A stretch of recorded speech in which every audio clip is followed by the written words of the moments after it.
गुरुजी और गुरुमाँ के चरणों में नमन करते हुए सभी अपनी आंखें बंद कर ले। अपने शरीर को ढीला छोड़ते हुए एकदम रिलैक्स पोजीशन में आ जाए, एक कंफर्टेबल पोजीशन में आ जाए। आज बुद्धा पूर्णिमा के दिन हम उस बुद्धत्व को महसूस करते हुए उसमें लीन हो जाएंगे। पूरी दुनिया महात्मा बुद्ध को सच की खोज के लिए जानती है, जो अपने राजसी टाट पाट छोड़कर सच की तलाश में वन में भटकते रहे, जिन्होंने सच को पाने के लिए अपना सारा राजसी टाट बाट छोड़ दिया, जिन्होंने सच को पाने के बाद उस सच को सारी दुनिया तक पहुंचाया, दुखों के कारण और उसके निवारण को बताया। इसी महान आत्मा का जन्म वैशाख मास की पूर्णिमा को हुआ था। इसी कारण इस दिन को बुद्ध पूर्णिमा कहा जाता है। इस दिन केवल इनका जन्म ही नहीं हुआ था, बल्कि इसी पूर्णिमा को बरसों बाद वन में भटकने के बाद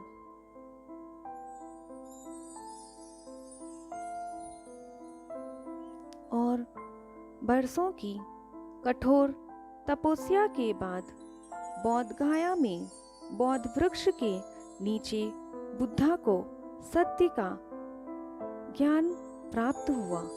इसीलिए बुद्ध पूर्णिमा वाले दिन की इतनी महानता है, इतनी महत्व है। इस दिन ना ही उनका जन्म हुआ और उन्हें एनलाइटन मिला, बल्कि उन्हें इसी दिन मोक्ष भी प्राप्त हुआ और वह निर्वाणा को भी इसी दिन प्राप्त हुए। बुद्धा को विष्णु का 8वां अवतार भी माना जाता है। अब हम महसूस करेंगे जो प्रकाश बुद्धा जी पर पड़ रहा था, उनकी तपस्या के दौरान उनको जिस वक्त एनलाइटनमेंट की प्राप्ति हुई थी, जो प्रकाश चंद्रमा की किरणों से निकलकर उन पर पड़ रहा था, वह प्रकाश हम पर भी पड़ रहा है। उसी प्रकाश में बुद्धा को एनलाइटनमेंट प्राप्त हुआ था। बुद्धा जी जो ज्ञान के प्रकाश में, जो जग में, सारे संसार में वह ज्ञान फैलाना चाहते थे, वह अब वही ज्ञान हम पर इस प्रकाश द्वारा पड़ रहा है और हमारा सारा शरीर उस ज्ञान की रोशनी से उत्तेजित हो रहा है। हमें ब्रह्म भाव का एहसास हो रहा है। हर एक किरण से जो हम पर पड़ रही है, वो हम उस किरणों में, उसमें हम मर्ज हो रहे हैं। हमें हमारे शरीर के एक एक कण कण में उसका अनुभव हो रहा है।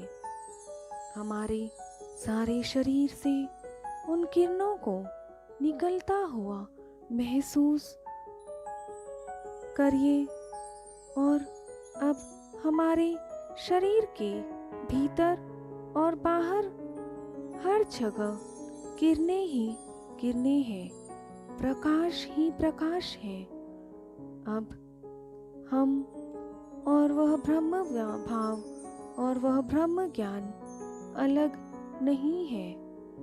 हम उन किरणों में मर्ज हो रहे हैं। हमें हमारा शरीर महसूस ही नहीं हो रहा है।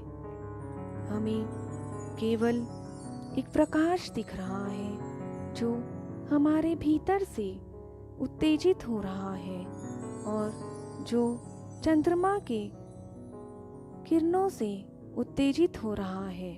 वह प्रकाश और यह प्रकाश अब अलग अलग नहीं है। हम उस प्रकाश में लीन हो चुके हैं।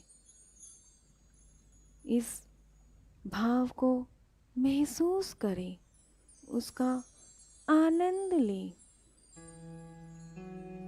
उसमें लीन रहें।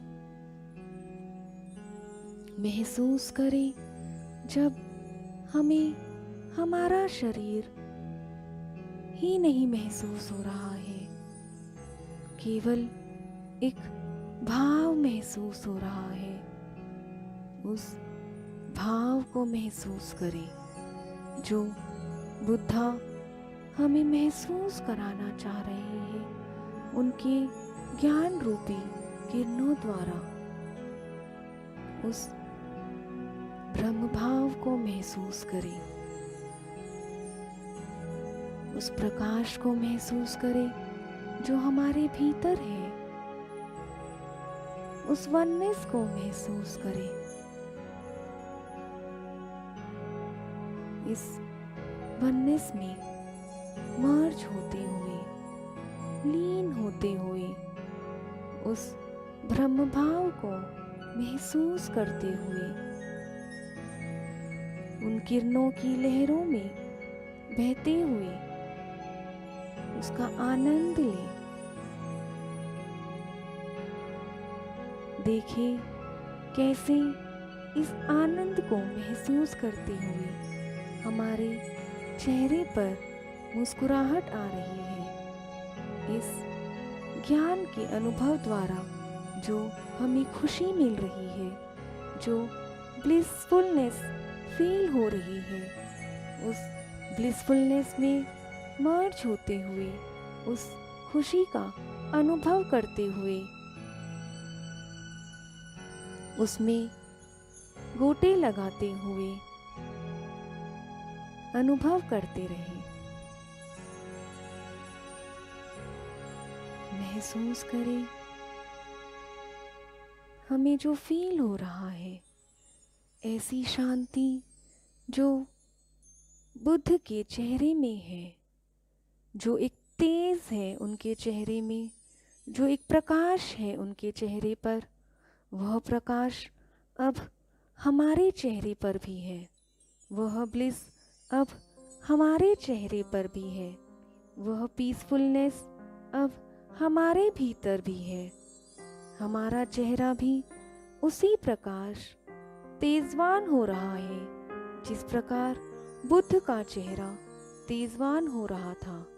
उनके चेहरे से जैसे प्रकाश निकल रहा था, उसी प्रकार हमारे चेहरे से भी, हमारे शरीर से भी प्रकाश उत्तेजित हो रहा है। इसका अनुभव करते हुए, इस ब्लिसफुलनेस को फील करते हुए, इस खुशी को महसूस करते हुए, इसी में लीन रहते हुए अपने दोनों हाथ धीरे धीरे मलते हुए अपने चेहरे पर लाए और अपने चेहरे को एक स्माइल देते हुए, उसे फील करते हुए, उस स्माइल के साथ अपनी आंखें धीरे धीरे खोल लें।